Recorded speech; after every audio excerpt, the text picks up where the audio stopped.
ಇನ್ನು 10 ದಿನಗಳಲ್ಲಿ charge sheet ಆಗುತ್ತೆ ಅಂತ ಹೇಳಿ ಎಸ್ಪಿಪಿ ಪ್ರಸನ್ನಕುಮಾರ್ ಅವರು ಇವತ್ತು ಕೋರ್ಟ್ಗೆ ತಿಳಿಸ್ತಾರೆ. 10 ದಿನಗಳಲ್ಲಿ ರೇಣುಕಾಸ್ವಾಮಿ ಮರ್ಡರ್ ಕೇಸ್ಗೆ ಸಂಬಂಧಪಟ್ಟಂತೆ 10 ದಿನಗಳಲ್ಲಿ 17 ಜನ ಆರೋಪಿಗಳ ಹಣೆಬರಹ ಬಹುಶಃ ಚಾರ್ಜ್ ಶೀಟ್ನಲ್ಲಿ ದಾಖಲಾಗುತ್ತೆ. ಏನೇನು ಮಾಡಿದ್ರು, ಇರತಕ್ಕಂಥ ಸಾಕ್ಷ್ಯಗಳೇನು, ರಿಪೋರ್ಟ್ ಏನು ಹೇಳ್ತಾ ಇದೆ, DNA ರಿಪೋರ್ಟ್ ಏನು ಹೇಳ್ತಾ ಇದೆ, FSL ಏನು ಹೇಳ್ತಾ ಇದೆ, ಜೊತೆಗೆ ಬೆರಳಚ್ಚು ಏನು ಹೇಳ್ತಾ ಇದೆ, CCTV ಫುಟೇಜ್ ಏನು ಹೇಳ್ತಾ ಇದೆ, ಜೊತೆಗೆ ಆ ಒಂದು ಕೊಲೆಗೆ ಬಳಸಿದಂಥ ಆಯುಧಗಳ ಮೇಲಿನ ಫಿಂಗರ್ ಪ್ರಿಂಟ್ ಅದೇನು ಹೇಳ್ತಾ ಇದೆ, ಎಲ್ಲ ಒಂದು ವಿಚಾರ ಕೂಡ ಅವತ್ತು ಬಟಾಬೈಲಾಗುತ್ತೆ. ಅದಕ್ಕಿಂತ ಮುಂಚಿತವಾಗಿಯೇ ಪವಿತ್ರ ಗೌಡ ಆಗಸ್ಟ್ 31ಕ್ಕೆ ಇವರ ಒಂದು ಜಾಮೀನು ಭವಿಷ್ಯ ಕೂಡ ಡಿಸೈಡ್ ಆಗುವುದಿದೆ. ಇದಕ್ಕಿಂತ ಮುಂಚಿತವಾಗಿ ಇವತ್ತು ಟಾಮಿ ಸೆಬಾಸ್ಟಿಯನ್ ಮತ್ತು SPP ಪ್ರಸನ್ನಕುಮಾರ್ ಅವರ ನಡುವೆ ಒಂದು ವಾದ ಪ್ರತಿವಾದ ತುಂಬ ಜೋರಾಗಿತ್ತು. ಇವತ್ತು ಇದರ ನಡುವೆ ಪ್ರಸನ್ನಕುಮಾರ್ ಅವರು ಇವತ್ತು ಏನೇನು ನಡೀತು, ಪವಿತ್ರ ಗೌಡಗೆ ಯಾಕೆ ಜಾಮೀನು ಕೊಡಬಾರದು ಅಂತ ಹೇಳಿ ವಾದವನ್ನು ಮಾಡ್ತಾರೆ. ಜಾಮೀನು ತೀರ್ಪನ್ನು 57ನೇ CCH ಕೋರ್ಟ್ ಕಾಯ್ದಿರಿಸುತ್ತೆ. ಆಗಸ್ಟ್ 31ನೇ ತಾರೀಕು ಪವಿತ್ರ ಅನುಕುಮಾರ್ ಜಾಮೀನು ತೀರ್ಪು ಹೊರಬೀಳುತ್ತೆ. ಜಾಮೀನು ತೀರ್ಪು ಅಷ್ಟೇ ಇದು. ಬೇಲ್ ಸಿಗಬೇಕಾ ಸಿಗಬಾರ್ದಾ ಅಂಥೇಳಿ, ಯಾಕೆಲ್ಲ ಬೇಲ್ ಕೊಡಬಾರ್ದು ಅಂಥೇಳಿ ಸ್ಪೆಷಲ್ ಪಬ್ಲಿಕ್ ಪ್ರಾಸಿಕ್ಯೂಟರ್ ಪ್ರಸನ್ನಕುಮಾರ್ ಅವರು ವಾದವನ್ನು ಮಾಡ್ತಾರೆ. ಸೆಪ್ಟೆಂಬರ್ 2ನೇ ತಾರೀಕಿನಂದು ಕೇಶವಮೂರ್ತಿ ವಿನಯ್ ಜಾಮೀನಿನ ತೀರ್ಪು ಆಚೆ ಬರುವುದಿದೆ. ಅವರಿಗೆ ಜಾಮೀನು ಕೊಡಬೇಕಾ ಕೊಡಬಾರ್ದು ಅಂತ ಡಿಸೈಡ್ ಆಗುತ್ತೆ. ಇವತ್ತು ಇಂಟ್ರೆಸ್ಟಿಂಗ್ ಆಗಿ ನಡೆದಿದ್ದೇನು ಅಂತ ಹೇಳಿದ್ರೆ, SPP ಅವರ ಪ್ರಬಲ ವಾದ ಮಂಡನೆ. ಯಾವ ಕಾರಣಕ್ಕೆ ಯಾರಾದರೂ ಅದನ್ನೇ ಹೇಳ್ತಾ ಇರ್ತಾರೆ, ಅದೇ ರೀತಿಯಲ್ಲಿ ಅದು ಪೋಟ್ರೆ ಆಗ್ತಾ ಇರುತ್ತೆ. ಅದೇನಂತೆ ಪವಿತ್ರ ಗೌಡಗೇನೋ ಮೆಸೇಜ್ ಮಾಡಿದ್ದಂತೆ, ಅವನು ಆ ಮೆಸೇಜನ್ನು ಇನ್ಯಾರೋ ನೋಡಿದ್ರಂತೆ, ಅದು ನೋಡಿ ಆ ಹುಡುಗಿ ಇನ್ಯಾರಿಗೂ ಹೇಳಿದ್ಲಂತೆ, ಅದಾದಮೇಲೆ ಅವರೆಲ್ಲ ಕರ್ಕೊಬಂದು ಹೊಡೆದ್ಬಿಟ್ರಂತೆ, ಅದಕ್ಕೆ ಅವನು ಸತ್ತೋದಂತೆ, ಅದಕ್ಕೆ ಪವಿತ್ರ ಗೌಡಗೂ ಅದಕ್ಕೂ ಏನಪ್ಪ ಸಂಬಂಧ, ಆ ಥರ ಮಾಡ್ಬೋದಾ ಮೆಸೇಜ್, ಅವನು ಏನೋ ಅಷ್ಟಿಲ್ವ ಕಳಿಸಿದ್ದಂತೆ. ಎಸ್, ಇದೊಂದು ವಾದ. ಇದರ ಆಚೆಗೆ ನಡೆದಿರುವುದು ಏನು ಎನ್ನುವುದನ್ನು ಎಳೆಯಾಗಿ ಇವತ್ತು ಪ್ರಸನ್ನಕುಮಾರ್ ಅವರು ಬಿಚ್ಚಿಡ್ತಾ ಹೋಗ್ತಾರೆ. ಜಡ್ಜಿನ ಮುಂದೆ ಕೊಲೆಯ ಭೀಕರತೆಯನ್ನು ಬಿಚ್ಚಿಡ್ತಾರೆ ಪ್ರಸನ್ನಕುಮಾರ್ ಅವರು. ಜೊತೆಗೆ ಇಲ್ಲಿಯವರೆಗೂ ಪವಿತ್ರ ಗೌಡ ಈ ಒಂದು ಪ್ರಕರಣದಲ್ಲಿ A1 ಪವಿತ್ರ ಗೌಡ. ಯಾಕೆ ಪವಿತ್ರ ಗೌಡ ಈ ಕೇಸಲ್ಲಿ ಜಾಮೀನು ಕೂಡ ಕೂಡದು ಪವಿತ್ರ ಗೌಡಗೆ ಅಂತ ಕೂಡ ವಾದವನ್ನು ಮಾಡ್ತಾರೆ ಅವರು. ನೋಡಿ, ಕೊಲೆಯ ಕ್ರೌರ್ಯವನ್ನು ಒಂದು ಕಡೆ SPP ಬಿಚ್ಚಿಡ್ತಾರೆ. ಸ್ವಾಮಿ, ಈ ಕೊಲೆಯಲ್ಲಿ ನನಗೇನೋ ಜಾಮೀನು ಕೊಟ್ಟುಬಿಡಿ ಅಂತ ಹೇಳಿ ಪವಿತ್ರ ಗೌಡ ಅರ್ಜಿಯನ್ನು ಹಾಕಿದ್ದಾರೆ. ಆದರೆ ಇದಕ್ಕೆ ಯಾಕೆ ಜಾಮೀನು ಕೊಡಬಾರ್ದು ಅಂಥೇಳಿ ನಾನು ನಿಮ್ಮಲ್ಲಿ ವಿನಂತಿಸ್ಕೊಳ್ತಾ ಇದ್ದೀನಿ ಅಂತ ಕೂಡ ಶುರು ಮಾಡ್ಕೊಳ್ತಾರೆ ಅವರು.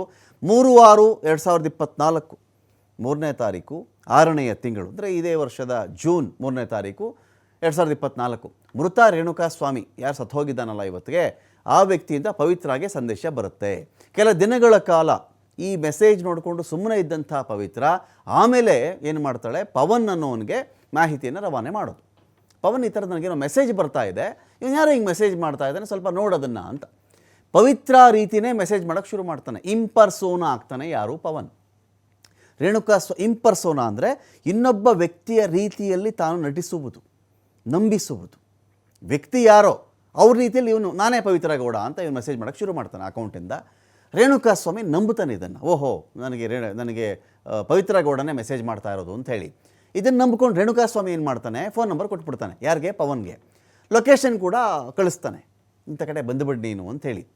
ಲೊಕೇಶನ್ ಪಡೆದು ಚಿತ್ರದುರ್ಗದ ರಘುಗೆ ಏನು ಮಾಡ್ತಾನೆ, ಪವನ್ ಮಾಹಿತಿ ಕೊಡ್ತಾನೆ. ಈ ಲೊಕೇಶನ್ನು ಇಂಥವನಿದ್ದಾನೆ ನಿಮ್ಮ ಚಿತ್ರದುರ್ಗದಲ್ಲಿ, ಅವನು ಈ ಥರ ಮೆಸೇಜ್ ಮಾಡ್ತಾ ಇದ್ದಾನೆ, ಸುಮ್ಮನೆ ಕರ್ಕೊಂಡು ಬಾ ನೀನು ಅವನ್ನ ಅಂಥೇಳಿ ಪವಿತ್ರ ಗೌಡಳ ಗೆಳೆಯ ಪವನ್ ಏನು ಮಾಡ್ತಾನೆ, ಚಿತ್ರದುರ್ಗದ ರಘುಗೆ ಮಾಹಿತಿ ಕೊಡ್ತಾನೆ. ರೇಣುಕಾಸ್ವಾಮಿ ಕೆಲಸ ಮಾಡ್ತಾ ಇದ್ನಲ್ಲ ಮೆಡಿಕಲ್ ಶಾಪು, ಅಲ್ಲಿಂದಲೇ ಕಿಡ್ನ್ಯಾಪ್ ಆಗ್ತಾನೆ. ಯಾರು, ಇದೇ ರೇಣುಕಾಸ್ವಾಮಿ. ಅದನ್ನು ಕಿಡ್ನ್ಯಾಪ್ ಅಂದರೆ ಏನು, ಬಾಯಿಗೆ ಬಟ್ಟೆ ಕಟ್ಟಿ ಕೈಗೆಲ್ಲ ದಾರ ಕಟ್ಟಿಬಿಟ್ಟು ಹಗ್ಗ ಕಟ್ಟಿಬಿಟ್ಟು ಆ ಥರ ಅಲ್ಲ. ಬಾ ಸ್ವಲ್ಪ ಏನೋ ಕೆಲಸ ಇದೆ ಅನ್ನೋ ರೀತಿಯಲ್ಲಿ, ಸ್ನೇಹಿತನ ರೀತಿಯಲ್ಲೇ ವರ್ತಿಸಿ ಕಿಡ್ನ್ಯಾಪ್ ಆಗಿರೋದು ಅಂತ. ಬಳಿಕ A9 ಈ ಪ್ರಕರಣದ ಆರೋಪಿ ನಂಬರ್ 9 ಇದ್ದಾನಲ್ಲ ಧನರಾಜು, ಅವನು ಶೆಡ್ ಲೊಕೇಶನ್ ಕಳಿಸ್ತಾರೆ ಅವನಿಗೆ.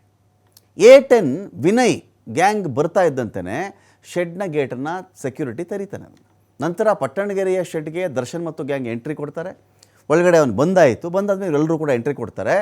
ರೇಣುಕಾಸ್ವಾಮಿ ಮೇಲೆ ಹಲ್ಲೆ ಮಾಡಬೇಕಾದ್ರೆ ಅವನ ಶರ್ಟ್ ಕಳಚಿದ್ದಾರೆ.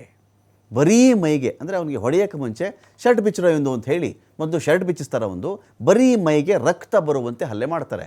ರಕ್ತಗಾಯ ಆಯಿತು ಅಂತ ಅಲ್ಲಿಗೆ. ಮೂಗೇಟಾಗೋದು ಬೇರೆ, ಮೂಗೇಟ್ ಅಂದರೆ ರಕ್ತ ಬರಲ್ಲ, ಒಳಗಡೆ ಏಟು ಬಿದ್ದಿರುತ್ತೆ ಅಂತ.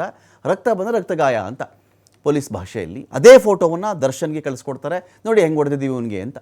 ಆಗ ಇನ್ನುಳಿದಂಥ ಆರೋಪಿಗಳ ಜೊತೆಗೆ ಇದ್ದಂಥ ದರ್ಶನ್ ನಂತರ ರೇಣುಕಾಸ್ವಾಮಿ ಹೇಳ್ತಾ ಇರ್ತಕ್ಕಂಥ ಫೋಟೋವನ್ನು ಕಳಿಸ್ಕೊಡ್ತಾನೆ ಪವನ್.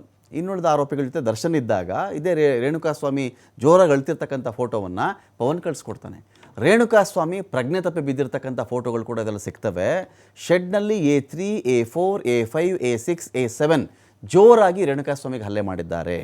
ಆಗ ರೇಣುಕಾಸ್ವಾಮಿ ಕಿರ್ಚಾಡ್ತಾನೆ, ಅಂಗಲಾಚ್ತಾನೆ, ಪ್ರಾಣ ಭಿಕ್ಷೆ ಕೇಳ್ಕೊಂಡ್ಬಿಡ್ತಾನೆ, ನನ್ನ ಜೀವ ಸಹಿತ ನನ್ನ ಬಿಟ್ಟುಬಿಡಿ, ಇನ್ಯಾವತ್ತೂ ಮಾಡಲ್ಲ ನಾನು ಇಂಥ ಕೆಲಸವನ್ನು, ನನಗೆ ಜೀವವನ್ನು ಉಳಿಸ್ಬಿಟ್ಟು ಇದನ್ನು ಆಚೆ ಬಿಟ್ಟುಬಿಡಿ ಅಂತ ಕೇಳ್ಕೊಳ್ತಾನೆ ಅವನು. ರೇಣುಕಾಸ್ವಾಮಿ ದೇಹದ ಮೇಲೆ ಸ್ವಾಮಿ 39 ಗಾಯಗಳಾಗಿದೆ. ಇದೇ ಸಂಬಂಧವಾಗಿ ಸೆಕ್ಯೂರಿಟಿಯ ಹೇಳಿಕೆಯನ್ನು ಕೂಡ ದಾಖಲು ಮಾಡಿಕೊಳ್ಳಲಾಗಿದೆ. ಇಲ್ಲಿ ಎಲೆಕ್ಟ್ರಿಕ್ ಡಿವೈಸ್ನಿಂದ ಕೂಡ ಕಿರುಕುಳ ಕೊಟ್ಟಿದ್ದಾರೆ, ವಿಕೃತ ಆನಂದ ಮೆರೆದು ಬಿಟ್ಟಿದ್ದಾರೆ ಇಲ್ಲಿ ಅಂತ. ಹೊಡೆಯೋದು ಒಂದು ಕಡೆ, ಎಲೆಕ್ಟ್ರಿಕ್ ಶಾಕ್ ಕೊಡೋದು ಒಂದು ಕಡೆ, ಅದರಲ್ಲಿ ಬರ್ತಕ್ಕಂಥ ಆನಂದವನ್ನು ಅನುಭವಿಸೋದು ಒಂದು ಕಡೆ. ಇದು ಹಿಂಸಾ ವಿನೋದ ಅಂತಾರೆ ಇದಕ್ಕೆ ಕನ್ನಡದಲ್ಲಿ. ಹಿಂಸಾ ವಿನೋದ. ಒಬ್ಬ ಮನುಷ್ಯನಿಗೆ ಹಿಂಸೆ ಆಗ್ತಾ ಇದ್ದಾಗ ಅದರಿಂದ ಆನಂದ ಪಡ್ಕೊಳ್ಳೋದು, ವಿನೋದ ಪಡ್ಕೊಳ್ಳೋದಿದೆಯಲ್ಲ, ಅದೇ ಹಿಂಸಾ ವಿನೋದ ಅಂತ. ರೇಣುಕಾಸ್ವಾಮಿಗೆ ಕೊಟ್ಟಂಥ ಪ್ರತಿ ಏಟಿಗೂ, ಅವನಿಗೆ ಶಾಕ್ ಟ್ರೀಟ್ಮೆಂಟ್ ಕೊಟ್ಟಾಗಲೂ ಅವನ ಆಕ್ರಂದನ, ಅವನ ಅಂಗಲಾಚುವಿಕೆ, ಅವನ ಅಸಹಾಯಕತೆ, ಅವನ ನೋವು, ಕಿರುಚಾಟ, ಅಳು, ಕಣ್ಣೀರು, ಅವನು ಬಿದ್ದು ಒದ್ದಾಡೋದು, ಇದೆಲ್ಲವನ್ನು ನೋಡಿ ನಾವೇನು ಹೇಳ್ತೀವಿ ಅಂತ ಹೇಳಿದ್ರೆ, ಎಂಥ ಒಂದು ಪ್ರಾಣಿಗೇನೋ ಒಂದು ಸಣ್ಣ ಏಟಾಗ್ಬಿಟ್ರೆ ನಮಗೆ ಮಮ್ಮಲ ಮರುಗುವಂತ ಆಗ್ಬಿಡ್ತಾ, ಅಯ್ಯೋ ಪಾಪ ಪ್ರಾಣಿಗೆ ಕಾಲು ಮುರಿದೋಯ್ತಂತೆ, ಯಾರೋ ಹೊಡೆದು ಬಿಟ್ಟಿದ್ದಾರಂತೆ, ಕಣ್ಣಿಗೆ ಏಟು ಬಿದ್ದು ಬಿಟ್ಟಿದೆಯಂತೆ, ಇದ್ಯಾವುದೋ ಕೋತಿಗೆ ಒಂದು ಕೈ ಮುರಿದು ಬಿಟ್ಟಿದ್ದಾರಂತೆ, ಯಾರೋ ಬಾಲ ಕಟ್ ಮಾಡಿಬಿಟ್ಟಿದ್ದಾರೆ ಎಂದಾಗ ಒಂಥರ ಮಮ್ಮಲ ಮರುಗುವಂತಾಗುತ್ತೆ, ಅಯ್ಯೋ ಅನಿಸುತ್ತೆ.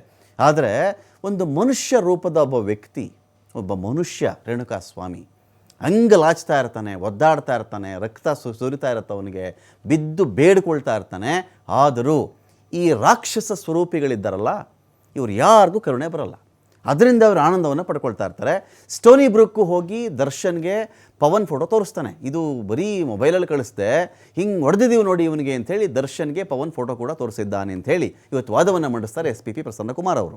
ಆ ಫೋಟೋಗಳನ್ನು ಇದೀಗ ರಿಟ್ರೀವ್ ಮಾಡಿಕೊಳ್ಳಲಾಗಿದೆ. ಸ್ವಾಮಿ, ಈ ಫೋಟೋಗಳಿತ್ತಲ್ಲ, ಇದು ರಿಟ್ರೀವ್ ಆಗಿದೆ. ಇವಾಗ ಇವರೆಲ್ಲ ಅಳಿಸಾಕ್ಬಿಟ್ಟಿದ್ರು, ಡಿಲೀಟ್ ಮಾಡಿಬಿಟ್ಟಿದ್ರು, ನಾವೆಲ್ಲ ತೆಗೆಸಿದ್ದೀವಿ ಅದನ್ನು.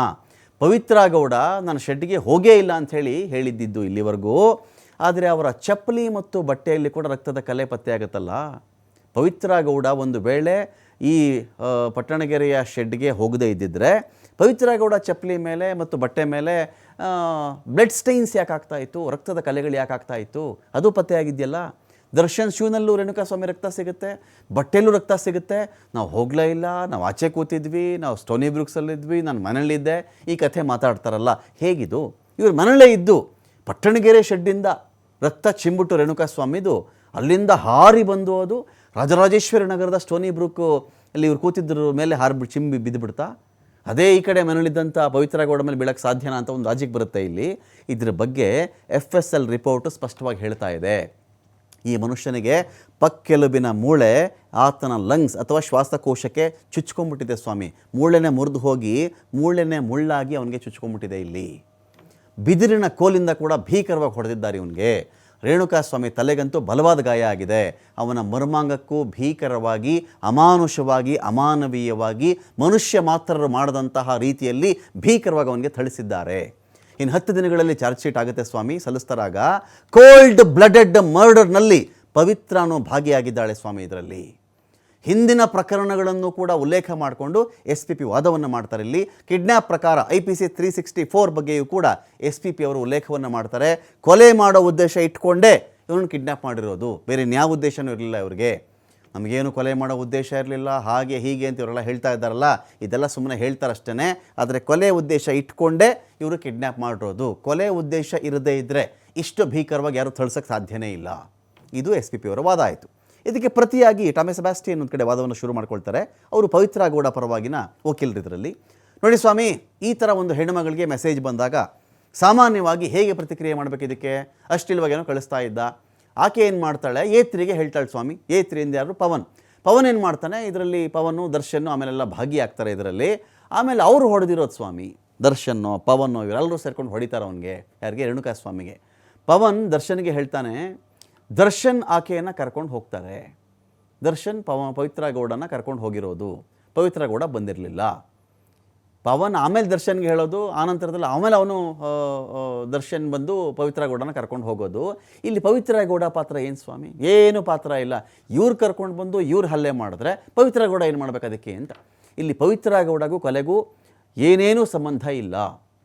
ಪುನಃ 437 ಅಡಿಯಲ್ಲಿ ವಿನಾಯಿತಿ ಇದೆ ಸ್ವಾಮಿ. ಸೆಕ್ಷನ್ 437 ಇದರ ಅಡಿಯಲ್ಲಿ ವಿನಾಯಿತಿ ಕೂಡ ಇದೆ ಅಂತ ಸೆಬಾಸ್ಟಿಯನ್ ಒಂದು ಕಡೆ ವಾದವನ್ನು ಮಾಡ್ತಾರೆ. ಅಲ್ಲಿ 3 ಕೊಲೆಯ ಆರೋಪಿ ಮಹಿಳೆ, 3 ಕೊಲೆಗಳನ್ನು ಮಾಡಿರ್ತಕ್ಕಂಥ ಆರೋಪಿ ಮಹಿಳೆನೇ ಒಂದು ಬೇಲ್ ಪಡ್ಕೊಳ್ತಾರೆ ಒಂದು ಕೇಸಲ್ಲಿ. ಈ ಪ್ರಕರಣದಲ್ಲಿ ಪವಿತ್ರ ಗೌಡದು ಪಾತ್ರನೇ ಇಲ್ಲ, ರೋಲೇ ಇಲ್ಲ. ಇಲ್ಲಿ ಈಕೆ ಕಪಾಳ ಮೋಕ್ಷ, ಕಪಾಳಕ್ಕೆ ಹೊಡೆದ್ಬಿಟ್ಲು ರೇಣುಕಾಸ್ವಾಮಿಗೆ ಅಂತ ಹೇಳ್ತಾರೆ. ಕಪಾಳ ಮೋಕ್ಷದಿಂದ ಯಾರಿಗಾದ್ರೂ ಕಪಾಳಕ್ಕೆ ಹೊಡೆದ್ಬಿಟ್ರೆ ಸತ್ತೋಗ್ಬಿಡ್ತಾರಾ ಸ್ವಾಮಿ? ಆಯಿತು, ಒಂದು ವೇಳೆ ಸತ್ತೋಗಿದ್ದರಿಂದ ನಾವು ಭಾವಿಸೋಣ. ಈ ಒಂದು ಪೋಸ್ಟ್ ಮಾರ್ಟಮ್ ರಿಪೋರ್ಟಲ್ಲಿ ಕಪಾಳಕ್ಕೆ ಏಟು ಬಿತ್ತು, ಪವಿತ್ರ ಗೌಡ ಹೊಡೆದಾಗ ಕಪಾಳಕ್ಕೆ ಏಟು ಬಿದ್ದಿದ್ದ ಕಾರಣದಿಂದಾಗಿ ರೇಣುಕಾಸ್ವಾಮಿ ಮೃತಪಟ್ಟ ಅಂತ ವರದಿ ಇದೆಯಾ ಸ್ವಾಮಿ? ಇಲ್ಲ. 3 ಮರ್ಡರ್ ಮಾಡಿರೋಂಥವ್ರೆ, ಅಂಥ ಆರೋಪಿಗಳೇ ಬೇಲ್ ಪಡ್ಕೊಂಡು ಆಚೆ ಇದ್ದಾರೆ ಇವತ್ತಿಗೆ. Why not Pavithra Gowda? ಪವಿತ್ರ ಗೌಡ ಯಾಕಾಗಬಾರ್ದು? ಇಲ್ಲಿ ಅವನು ಸತ್ತೋಗಿರೋದು ಪಕ್ಕೆಲುಬಿನ ಮೂಳೆ ಮುರ್ಕೊಂಡು ಅದು ಲಂಗ್ಸ್ಗೆ ಚುಚ್ಚಿ ಒಂದು ಕಾರಣ, ಒಂದು ತಲೆಗೆ ಬಿದ್ದಂಥ ಗಂಭೀರವಾದ ಪೆಟ್ಟಿನಿಂದ ಸತ್ತೋಗಿದ್ದಾನೆ ಸ್ವಾಮಿ ಅವನು. ಪವಿತ್ರ ಗೌಡ ಬಂದು ಅವನಿಗೇನೋ ಚುಚ್ಚಿ ಒಡೆದು ಬಡಿದು ಸಾಯಿಸಿಲ್ಲ. ಇದು ಎಷ್ಟು ಮಟ್ಟಿಗೆ ಸರಿ? ಈ ಕಾರಣ ಇಟ್ಕೊಂಡು ಪವಿತ್ರ ಗೌಡಗೆ ಬೇಲ್ ಕೊಡದೇ ಇರೋದು ಯಾವ ರೀತಿಯಲ್ಲಿ ಸಮಂಜಸ? ಪವಿತ್ರ ಗೌಡಗೆ ಯಾವುದೇ ಕ್ರಿಮಿನಲ್ ಬ್ಯಾಕ್ಗ್ರೌಂಡೇ ಇಲ್ಲ ಸ್ವಾಮಿ. ಯಾವ ಕ್ರಿಮಿನಲ್ಲು? ಎಷ್ಟು ಕೊಲೆ ಮಾಡಿದ್ರು ಪವಿತ್ರ ಗೌಡ? ಇಲ್ಲ. ಕಳ್ತನ ಮಾಡಿದ್ರ, ದರೋಡೆ ಮಾಡಿದ್ರ, ಸ್ಟೇಷನ್ಗಳಲ್ಲಿ ಕಂಪ್ಲೇಂಟ್ ಇದೆಯಾ? ಇಲ್ಲ. ಹೀಗಾಗಿ ತಾವು ಜಾಮೀನು ಮಂಜೂರು ಮಾಡಬೇಕು ಅಂತ ಕೂಡ ಟಾಮಿ ಸೆಬಾಸ್ಟಿಯನ್ ಒಂದು ಕಡೆ ವಾದವನ್ನು ಮಂಡಿಸಿದ್ದಾರೆ.